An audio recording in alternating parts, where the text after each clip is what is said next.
Hey everyone, how's it going? My name is Rudy Caceres, and welcome to SPSM Chat, SPSM, Suicide Prevention Social Media. This week's topic, Epistemic Injustice in Suicidology. Our guest, Jess Stohlmann-Rainey, is going to talk about all things related to that subject. So, before we get on to our guest of honor and our round rectangle of esteemed panelists who know stuff, if you're watching this live, please let us know that you're here. Let us know that you care by using that hashtag SPSM on all of your tweets. But if you're on Facebook, facebook.com/SPSM Chat, feel free to comment as well. We can put your comments on screen. It'll be a good time. Same thing if you are on Periscope, if you're on YouTube, youtube.com/SPSM Chat, mixer.com/SPSM Chat.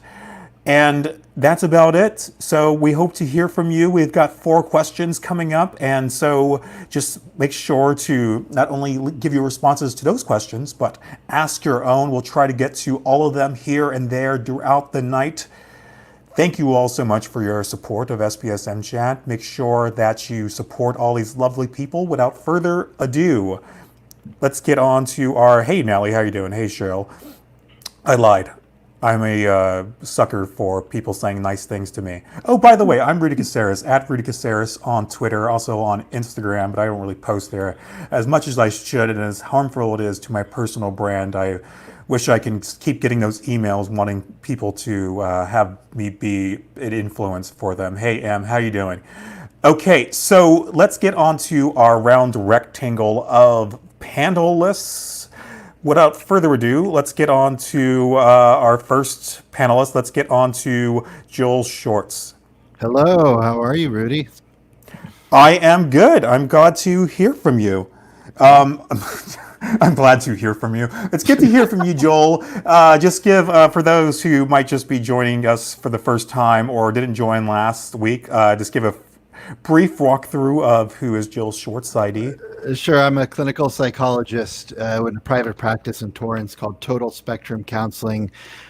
We do the standard therapy stuff, but also we work especially with neurodivergent folks from a neurodiversity affirming framework, which basically means that we see things like autism, ADHD, psychosis in a more human, contextual, empowerment way of looking at things rather than this is something wrong with somebody that needs to be fixed.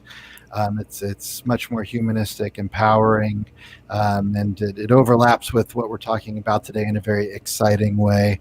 And other than that, I'm a Southern Californian geeky dude into horror, sci-fi, rock music, weird music, all that fun stuff. Speaking of exciting, Carly, how you doing? I'm doing all right.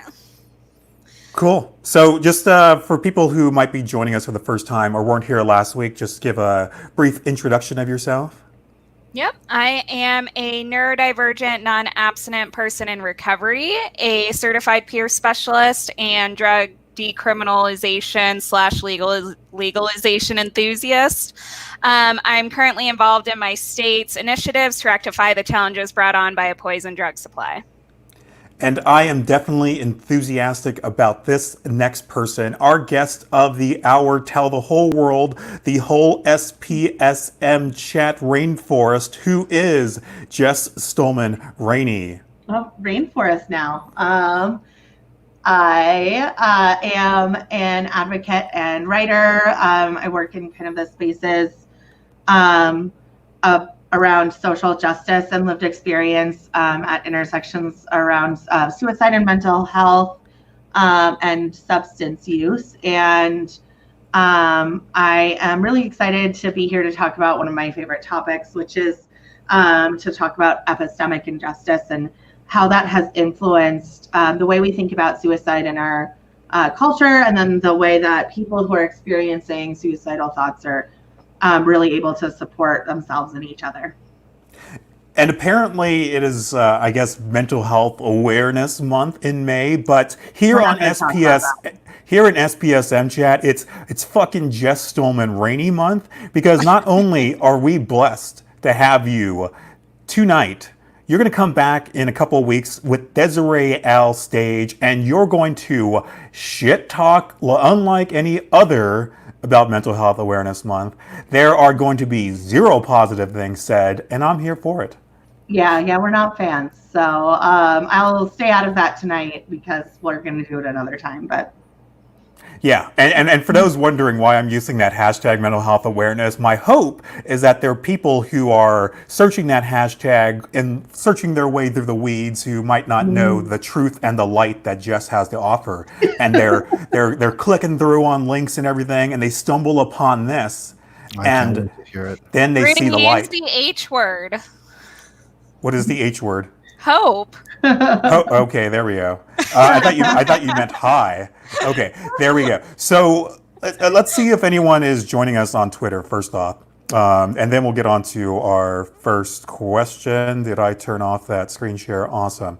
Okay, so let us know that you're here on the Twitter, and let's see. Blah, blah, blah, blah, blah. Okay, here we go. I remembered how to work Twitter now. That's a great headshot, courtesy of Desiree Al Stage with her live through this project. So shout out to her. Let's get on to question number 1. And it is a doozy.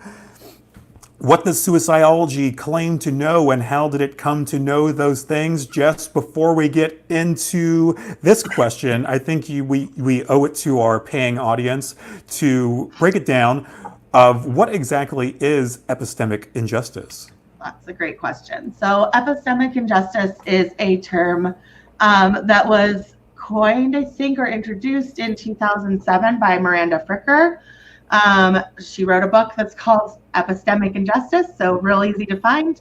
And it talks about 2 types of epistemic injustice. So this is injustice that's done to a person as a knower, as a person who understands and knows things in the world. And the 2 types are testimonial and hermeneutical.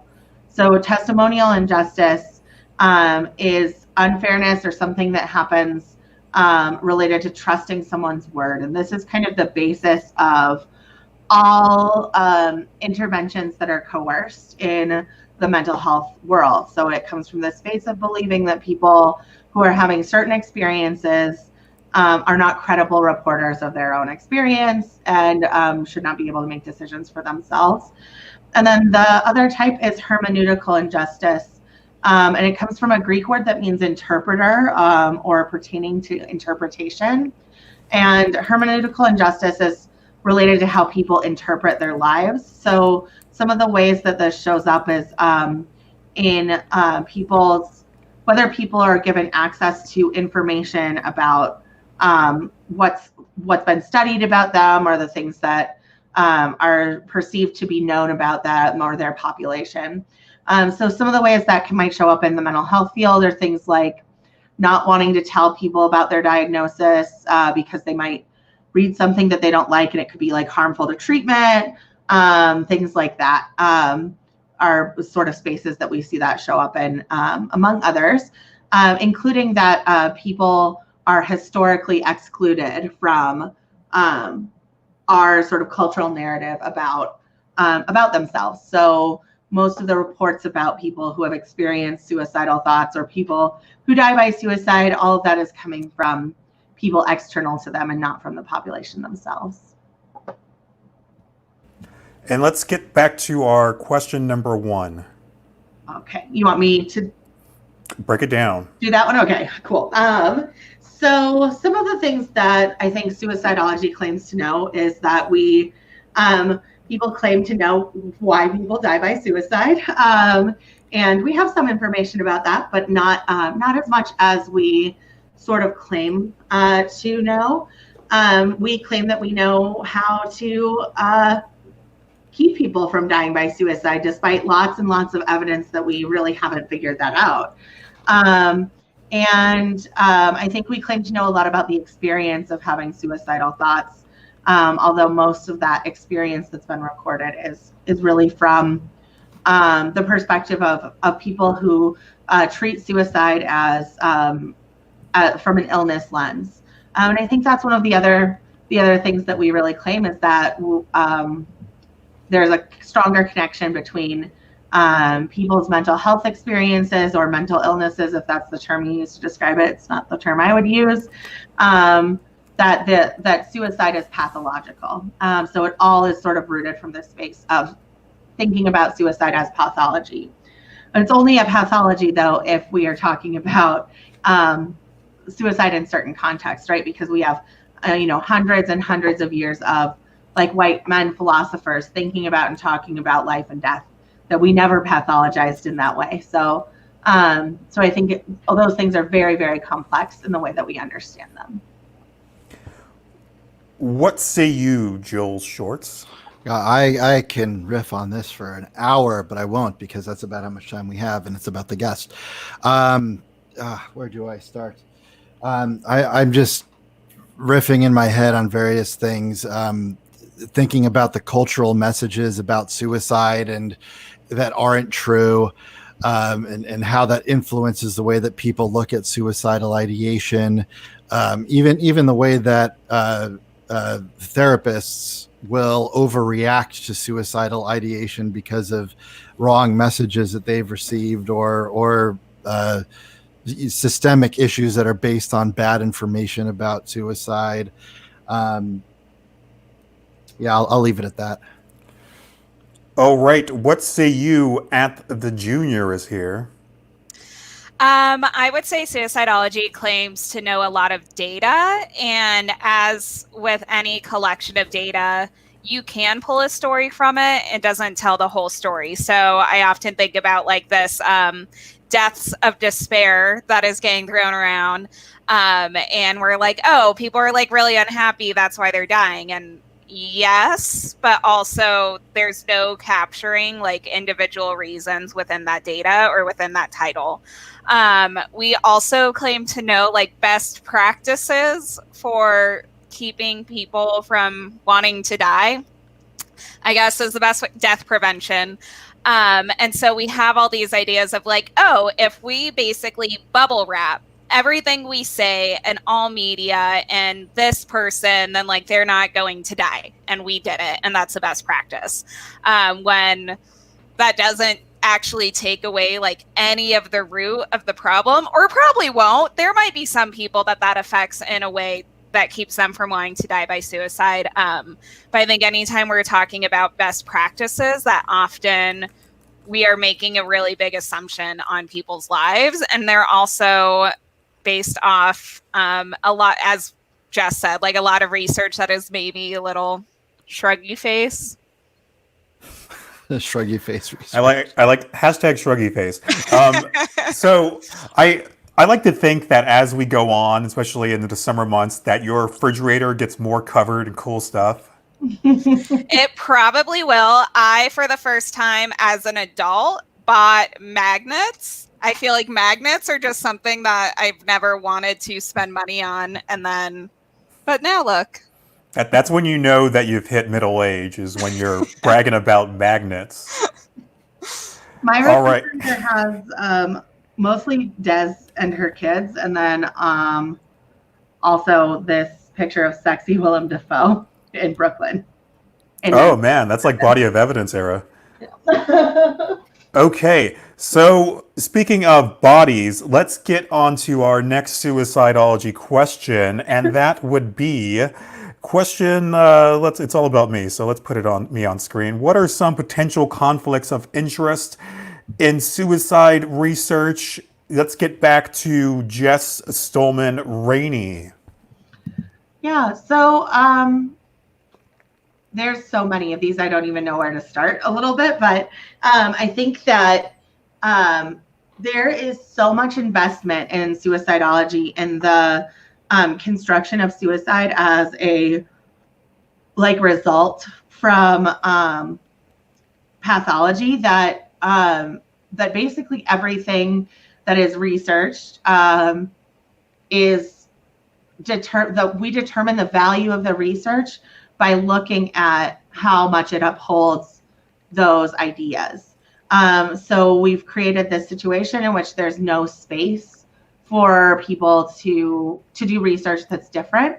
And that's extremely problematic because the research that exists, a lot of it doesn't have the level of validity that you would want when we're talking about life and death for people.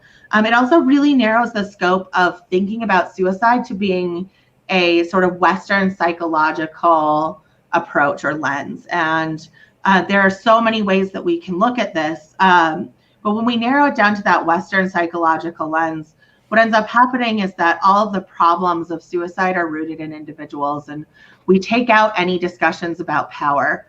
And we can't really have a discussion about epistemology, or I think a discussion about suicide, without addressing power.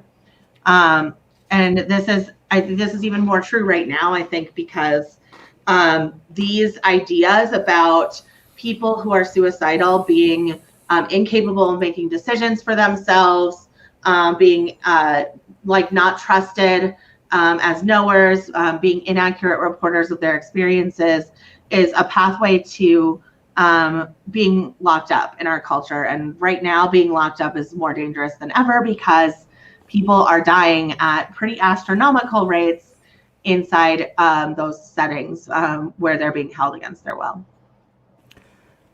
Dr. J. Can I call you Dr. J? Sure. I don't play basketball, though. So I don't even know how to start here. There's so much. What you said about kind of the Western ideas of suicide, the thing that popped in my head is how it probably has to do with the idea that suicide is a sin and is a hell-bound. Your soul is hell-bound, and that kind of Christian type thinking is probably really strongly associated with the way that we think of suicide as a culture. And I was also just thinking, back in my training, the first time I sat with somebody who was seriously traumatized in so many different ways and really had no way out of what they were feeling, and the power structures were against them. And I remember having this shift where I thought, God, if I were this person, I would want to kill myself too. And I reflected that back to them, and there was a big brouhaha with supervisors and students about should you be doing that or not. But it was, I think, a profoundly empathic moment, and I think as practitioners, we really need to go there. We really need to consider that this isn't a place of pure pathology, that this is a valid choice that some people can make, and not jumping to fear and how sinful this is in our own minds just as soon as we hear the idea. Speaking of hellbound, let's go to Carly, question number 2. So I think kind of one of the biggest ones I see is this really false dichotomy between science and lived experience. And that goes along with like the pathologizing. And that all comes from a place of power, like Jess was saying, as well as this thing that we love to do in our society, which is othering. So like, I'm struggling, but I'm not suicidal, they're suicidal. And as long as we have somebody who like seems worse, we're going to keep pushing away that othering, and it's exerting that kind of power. And I think kind of tying into like what Joel and Jess have both said, that when we look at suicide in our society, it's like either seen as a sin or seen as you are weak-willed or yellow-livered or whatever all those like weird terminology are. And so I think it's like this othering that we don't want to accept, that lived experience is actually most people's lived experience. I know very few people who have gone through their life who have not questioned their existence at some point. And so I think there's also the idea that like you are questioning taking yourself out from society, and you are taking the means of production that capitalism needs to drive forward, and you're taking those means of production and you're saying like, no, you're cut off. I'm done. Like, I am taking my power back by not participating. And so I think that's often where we kind of get this wanting to other as well. If I can add, just to what you said was so good, and the a big part of the injustice, I think, is when we have these assumptions about what suicide is and what suicidal people are. As soon as somebody starts saying that, it gives people the power and the ability to strip rights and to traumatize somebody, to forcefully hospitalize them, which is endemic in my profession. It's something that I try talking out against all the time, and it's so hard that forceful hospitalization doesn't actually help the vast majority of people who undergo it. And when somebody says they're suicidal to then other them and think that that's a reason why you can take away their basic human rights, I think is just a horrible thing to set up for people who are in distress.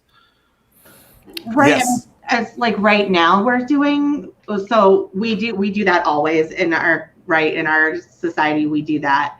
But right now it's especially messed up because right now, given that we're in the middle of a pandemic, it's like, to me, that's genocide. That is like targeting a population of people, putting them at exposing them to risk when you know that they have the likelihood of dying, and leaving them there and doing nothing about it because we've decided the thing that's more important is that we maintain control over people's suicidal thoughts.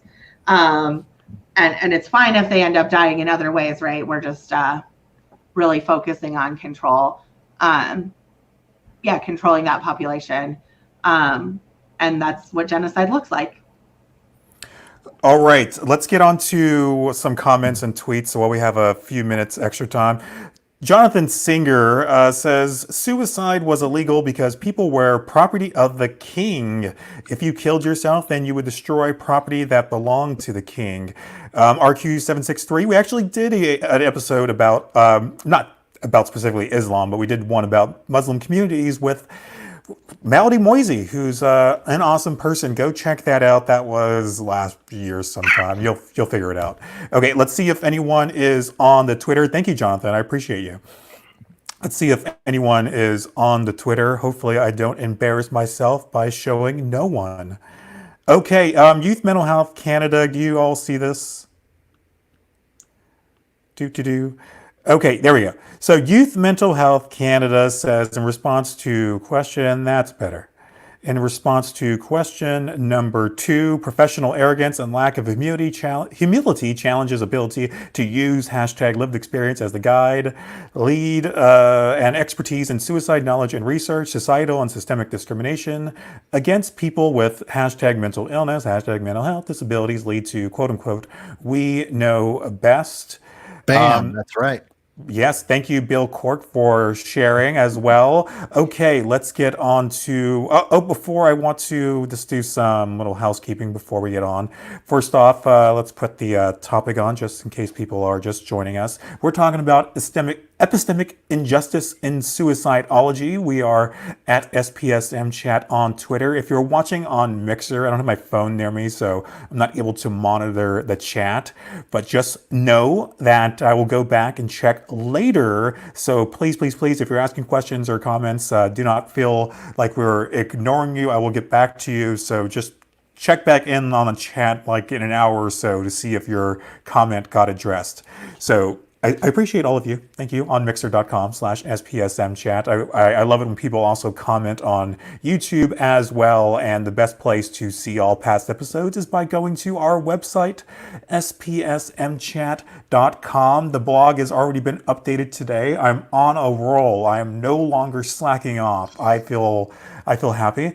And what else is going to make me happy is when we get on to this next question, and that is question number 3. What does socially just and equitable research look like? Let's go back to the guest of honor. Jess, that is not the guest of honor. The Twitter chat is not the guest of honor. Jess Stohlmann-Rainey is, who could go on and on and on, but sadly does not have on and on and on. I know. I'm going to try and rein it in. I see what you did there. So I think that the sort of foundation of equitable research puts people with lived experience right in the center. So all of the questions that we're asking, the research questions, should be formulated by the communities that benefit from them. And that starts with trusting that those people know and can find the solutions to their experiences on their own, that they don't need intervention necessarily. And then as those research questions are developed, then you can start pairing people within the research community with those communities to develop the methods and things like that. But the basic, most important idea to me about this this kind of approach is that the people who are being served by the research and the end goal, the sort of people who are supposed to benefit, are also the people who are being researched about, so that those things all meet. Most research is not developed that way. I think most good research uses mixed methods that has some quantitative and some qualitative methodology, because I think quantitative tells you what things might be happening, but it doesn't tell you why, and that's what qualitative is for, is building those explanations. I think it would be much more localized than most of the things that we're doing, and we wouldn't be trying to create some kind of cookie cutter or flagship program that we say, like, this is the thing that prevents suicide. The goal would be to find solutions to the systemic issues in communities that cause people to consider suicide to begin with. So that would locate the problems of suicide outside of the individual and in the community. And that really shifts how power works in those spaces. There ought not to be financial incentives to research going a specific way. And right now, given the influence of like pharma and many other factors in research communities, that's not the case. The government drives quite a bit of research too, and they have lots of investment in protecting all kinds of things. So to move toward equity, all of that stuff needs to be transparent and clear and driven by the people who are being researched. Well, I couldn't agree more, Jess. And you know, we talk about dark stuff, so I try to add moments of levity throughout the evening. So let me ask you, Jess, if I were to go into your trash can behind you, what are 3 things I would find in there?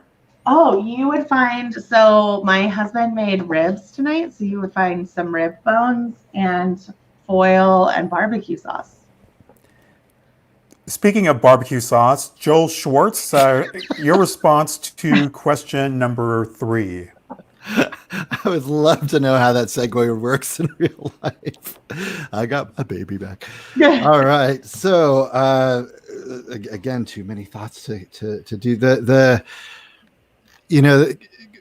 quantitative research loves to pretend that it is so objective and so fact-based, and the fact is that there's always bias and there are always assumptions, and the model under which the research questions are created will then influence how that research is seen and interpreted. And so I think you're really onto something when you're talking about, we really need some qualitative stuff in here. We need to contextualize people's experiences and realize that as humans, we really cannot look at just data. We're humans in a society. We're humans in a culture. We are so much more complex. And anytime we're looking at pure data, because it's so limited, I think de facto we are going to be doing injustice to some person, to some group of people. And it is, especially in my area of neurodiversity, this is like the biggest thing, is all the research is done through a pathology paradigm, and it just routinely marginalizes and hurts the people who it purports to help by making them the problem. You look so joyful in your headshot, Joel. Just like you have the whole world ahead of you, like there's not a pandemic incoming. That was taken a few years before the pandemic, and I had a little bit more of a hairline too, so that's part of it. Speaking of hairline, let's go to Carly. So I think the basic, most simple thing is if I ask you who was like included or drove your research, and the first words out of your mouth are "we talked to," I'm already done. just as Jess said, like, it can't just be, oh, we have this focus group and we gave them some like gift cards and everybody's happy. Like, the people you're trying to serve should be a part of every single part of this process. They should be part of developing the questions and the framework. And a lot of that is also trusting people with this experience, which, as was pointed out, we often don't. I think there's also always this really big push. I don't know about in other countries. I'm only speaking for America, where we want to make a national framework for everything. And while I think there are some things that are helpful to be consistent on, I think that really takes away how multifaceted our entire country is and how different everybody's experience living in this country is. So I would also mirror that, like, we should be doing more community focused kind of studying and really trying to actually help them, instead of, like, it's never about like helping the people who are suicidal in that community. It's about how do we lower the national numbers. So I would like to see that, like, if don't worry about the national numbers. Like, they suck, worry about them, but you're not going to solve that by looking at things nationally. They have to be looked at a community level. Jess, did you have another statement to make?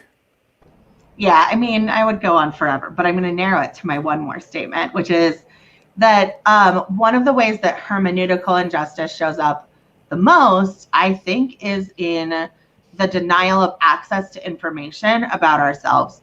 So if you do research and then you don't find a way to make it accessible to everyone, that's fucked up. Also, all of the industry that creates the system where that is inaccessible is fucked up.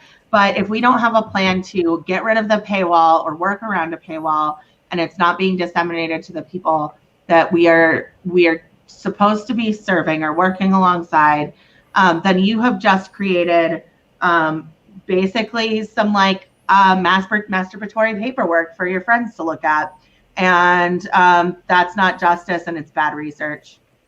Speaking of paywalls, do you mind sharing your WW Network login with everyone right now? I don't have one. I share someone else's. There we go. That's the spirit. And let's get a question from Nina, who is one of the nicest people I know. So how can we bear change established coercive practices in suicidology?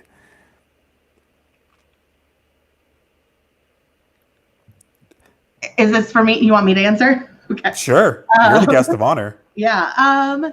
So I think the place that we start is from the assumption that coercion is bad, right? So oftentimes when we start having discussions about change, it comes from this place of assuming that we have to replace coercion with something, and we just don't.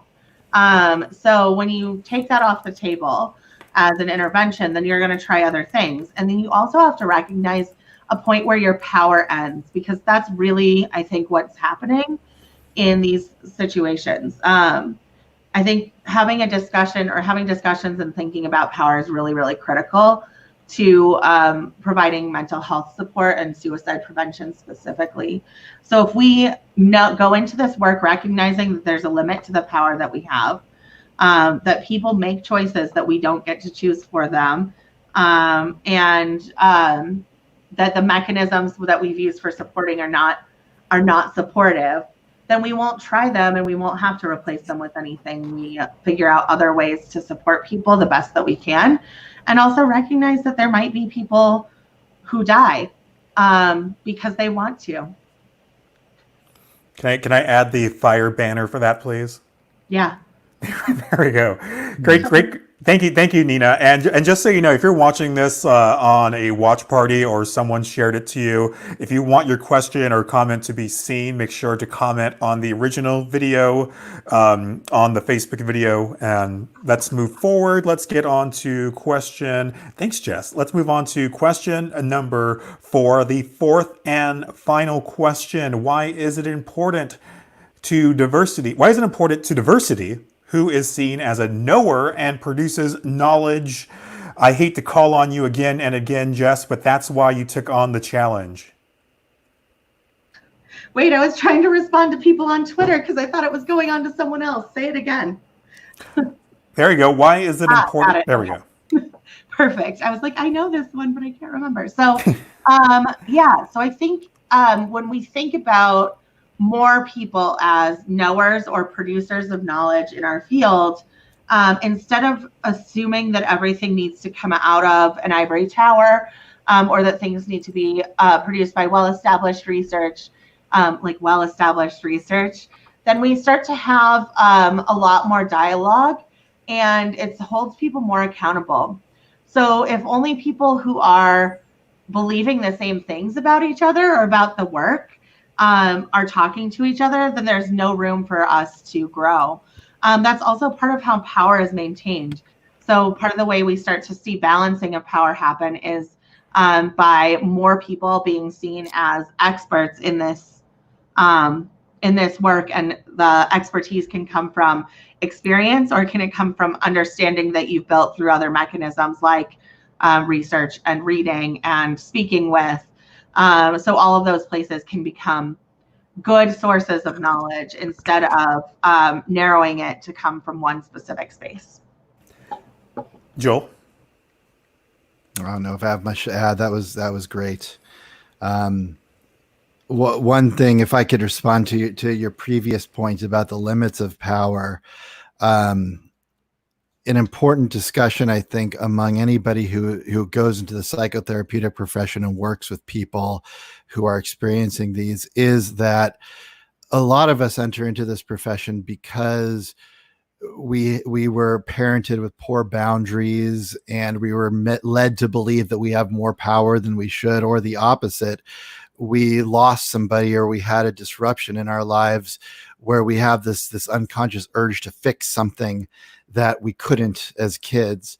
And a lot of therapists never get to the point of actually challenging those misconceptions, and they unconsciously act out these needs on their clients as, I have to be this savior. I have to be the person who undoes this thing that I wasn't able to do, from my own traumatic past. And I think being aware of that as a therapist, but also as a client, if you're feeling this savior complex coming from your therapist, it might feel like you're being cared for, but it can actually be quite damaging. And it could lead to these kinds of oversteps and forceful hospitalizations and whatnot. So that part of it really stood out for me. And regarding the question of diversity, you were right on. And I think going back to lived experience is important, and understanding that just because person A has a degree doesn't mean that they're more knowledgeable about my experience of myself and my world, even though I don't have that degree. Joel, you're going to make angry all the men with a bunch of letters after their name who tell me they know more than me on Twitter. What? Sorry, guys. Yeah. Well, we anger people. We anger letters. That's what we do. The alphabet fears us on SPSM Chat. Okay, and we know letters. We've got 4 of them. Okay, let's get on to, yes, Carly. It is your turn to bring the fire. All right. So for this question, I think we say so much more by who we're not including in the discussion, right? So part of it is lived experience. Part of it is race and socioeconomic status. When I think about all the self-help books and movies depicting suicidal characters, they tend to always be like middle-class white women, sometimes men, and that's a lot of what I see in the field. And I think a lot of that is just like the mental health profession is largely middle-class white. And so when we're not including those other people into the work, into the stories and everything, like that speaks volumes. It is representation matters. We tell everywhere in our society that we need to have diversity, and like we don't, because the systems still aren't diverse. And so I think it's not just about including like a diversity of voices and skin colors and all of that, but also like how diverse is the actual system when we're talking about researchers, when we're talking about mental health professionals. Diversity needs to be through it all, or else we're speaking without saying anything, that it's only for a select group of people. All right, we are making great time on here. I think this is the best we've ever done on time. So I appreciate you. So I mean, we got a little bit more time than usual. So let's go back to Jess, who is, I don't even know what you're going to say. I just want you to say it, and I want you to just completely own everyone. There we go. Oh, okay. I don't know if I'm going to do that. I think a lot of times when we have discussions about diversity, they get sort of narrowed down or watered down to this thing where we're like, we just need to give more people voices at the table.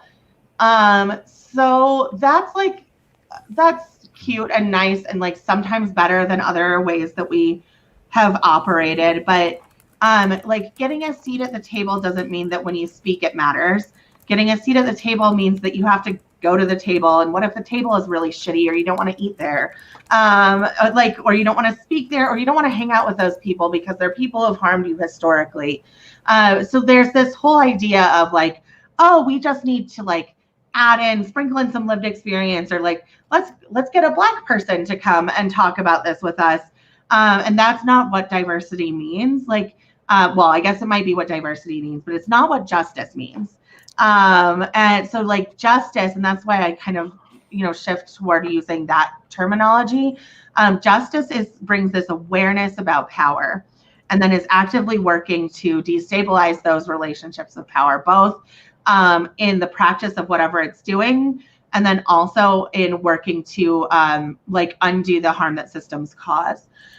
So really, really good work in this area is going to have a significant awareness about power. And I think it's that is overwhelming, and people get stuck trying to do it because they feel like they have to do it perfectly. And I think it's just important to recognize that we are all going to be imperfect in this work, and that we should go into this work knowing that people need to hold us accountable when we make mistakes, and they will. And that accountability is not attack. And even if it is attacking, that it's okay to be attacked when we're wrong, and that we can bounce back and we can move through that experience, which is like oddly something that we're really always trying to teach mad people, right? In every therapeutic program, there's all kinds of discussions about like being able to receive feedback and feeling okay, but wow, the clinical world is so fragile about that. So it's this like space where when we're doing this equitably, we are able to like really, really hold each other accountable to the work, and that everyone is treated as an expert. And there's no assumption that something that we're doing is always already correct. Let me ask you, wow, Jess, and this is a serious question. I know it kind of sounds like a joke, but do you ever get tired of bringing the fire and having to like just break it down to people? Oh yeah, I do. No, I do. I don't get tired of like talking about this stuff, but things weigh on me a lot, and I feel like when people talk about ignorance being bliss, I feel like I understand that, because sometimes knowing this stuff and still having to work within the systems that are so harmful to people, it like hurts. It's painful. So I do a thing where I go lay face down on my bed and scream, so my neighbors aren't bothered by me screaming, like every day. If I may respond to you, I have been nodding so emphatically that people looking in my window probably think I'm listening to heavy metal music and headbanging. I'm just fired up by this as well. One of the things that I do is I'll sit in IEP or 504 meetings with my neurodivergent clients. And often they think that they're doing them a favor, that they're including them by bringing them to the table in the meeting. Meanwhile, reading all sorts of ableist goals, throwing all kinds of assumptions, rolling their eyes, not giving this person a voice and pretending that they are. And I'm listening to you talk about this, and it's just, it's igniting so many memories and so much anger in me. And this actually kind of ignites something that I might need to be a little bit more proactive on and challenge a little bit more in my career. So thank you for that. I appreciate it. Thanks. I think rage is real powerful. It can be really difficult too, but it's really powerful. Yeah.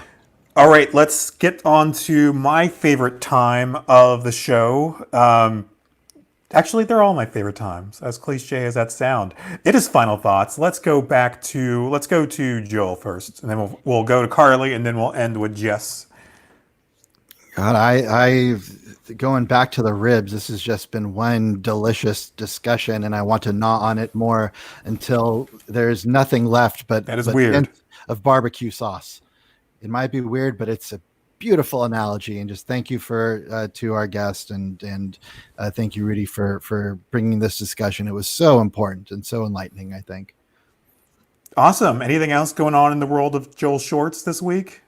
Nothing much. I'm continuing having a practice. Thankfully, I know a lot of people are struggling, but I am, and I'm pretty busy at that. So I'm just grateful to have a career. How you liking week 2 of being a co-host on SPSM Chat? Well, I think I've done a better job this week because I actually figured out what the structure is. So that makes it a lot more pleasurable. Well, there you go. I'm glad you stuck with us. At Dr. Joel Schwartz on Twitter. Give him a follow. Support him. If you are feeling depressed or anxious, go call him for some therapy. He'll give it to you. Thank you. Carly, final thoughts? Yeah, I think ultimately we need to really be looking at how our system's set up and who are they set up for. So I think we need to start focusing more on communities and giving communities the support they need instead of taking it all for like this conglomerate national kind of response deal. And stop gatekeeping information. Like, what's ridiculous to me about paywalls is basically everybody knows somebody in college. So if we really want to put some work into it, like we could get access to those articles. So you should just make those articles free. Like, it's 2020. Information shouldn't be behind a paywall. So that's my big thing, is I'm really done with the paywalls right now. Thanks for bringing that up, Jess. Yeah. And this will be a weekly segment every time you're on. It is called This Week in the Junior is Here brand. How's it going? How's the brand doing? The brand is doing good. I have not gotten into any Twitter arguments in about 5 days now, so that needs to change. So if there's something that you would like to argue with me about, it could be anything, at me. And yeah. Oh, I also spoiled my cats with a cat tower that is over a foot taller than me. And if you were ever thinking about investing in a cat tower, it is a game changer. Halloween is better than Scream. Eat that. Oh, No, Halloween is so boring. No. Oh my gosh, no. You're going to get your friendship with Carly canceled if you're not careful. Yeah, but you will also open yourself up to a 3-hour presentation, PowerPoints included, about how all the old slasher films are pointless except to live in our memories. Well, there we go. Hey, Jess. Let's be honest. When you found out that Carly was going to be a co-host on SPSM Chat, you were sad that she couldn't be a co-host on suicide and stuff, correct? I mean, I guess she could have been, though, right? We could still change it. I could steal her back. No, I'm really excited that she's here. I'm really excited that she's bringing some different perspectives potentially, and then also just adding some more voice. I think it's great. Final thoughts. So I think one of the things that sometimes gets lost when we have discussions about like power and equity is remembering that like the work that we do in the suicide space is care work. It's about supporting each other, and there are lots of ways that care work can happen. It's not all clinical, and I would argue that the most of it that gets done is not clinical. But we all come to this work for a reason, and we're not doing it as perfectly as we could be, and there's always going to be room for us to grow and change around that, and it wears on us, and sometimes that makes us dig our heels in and want to be right, and we want to be right because we're doing this because we care. So having empathy for ourselves when we are messing up, or when we are being called out, or when the things that we believe are pushed on, is really important. Because if we have empathy for ourselves when we mess up, then we can admit that that's happening. And if we hold ourselves to an unreasonable standard that's usually demanded by Western science of like perfection, and that's demanded by white supremacy as well, as of like perfection and data and always getting it right, then we can't really survive through challenges to power. And that's what we really need right now. And speaking of suicide and stuff, it is now time for the self-promotion era of the show. Yeah. So I have a video podcast thing. We don't really know what it's supposed to be called. Vodcast? We do a, sure, yeah. We do a Facebook Live version, and then it gets saved to YouTube and our website. It's called Suicide and Stuff. You can find us on Twitter at Suicide and Stuff. On Tuesday, our guest is your fat friend, who is an anonymous writer talking about fatness and fat people and suicide. I'm really excited. She's like famous to me. I don't really know what counts as famous now, but I think she's really someone who changes a lot of people's thinking. Starting with some articles on Medium, and then has really been popular on the internet. So we're very excited. That's 7 Mountain Time on Tuesday, which is 9 Eastern and 6 Pacific and 8 Central. Did I get that? I think I got those right. And then there's also going to be a major publication a major publication has an article coming out that has Carly and I featured in it this week, but I don't know if we're allowed to talk about what it is, so I'm not going to say. But that'll drop on all my social media too. I would say at this point that you're famous.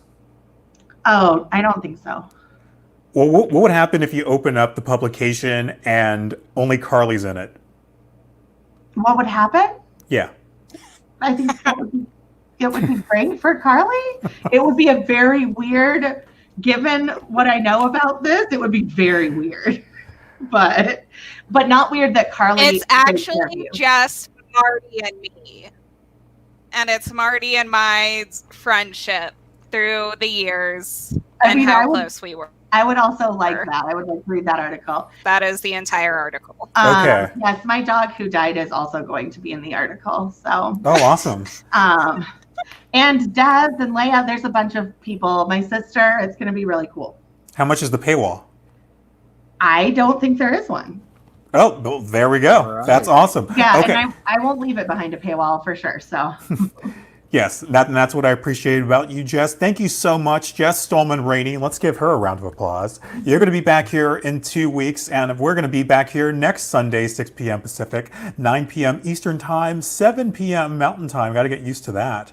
And we're talking about suicide every single week, and I appreciate all of you out there. Facebook.com/SPSM Chat, Twitter.com/SPSM Chat. We are, of course, at SPSM Chat. I'm at Rudy Caceres. YouTube.com/SPSM Chat, Mixer.com/SPSM Chat. You can read the blog and catch up with all past episodes at SPSMChat.com, and make sure to use that hashtag SPSM on all your tweets and be a part of our community. It is a good one. Thank you all. And that's going to do it for tonight, SPSM Chat. And remember, Joel, I'll let you give the sign-off line. I don't know it yet.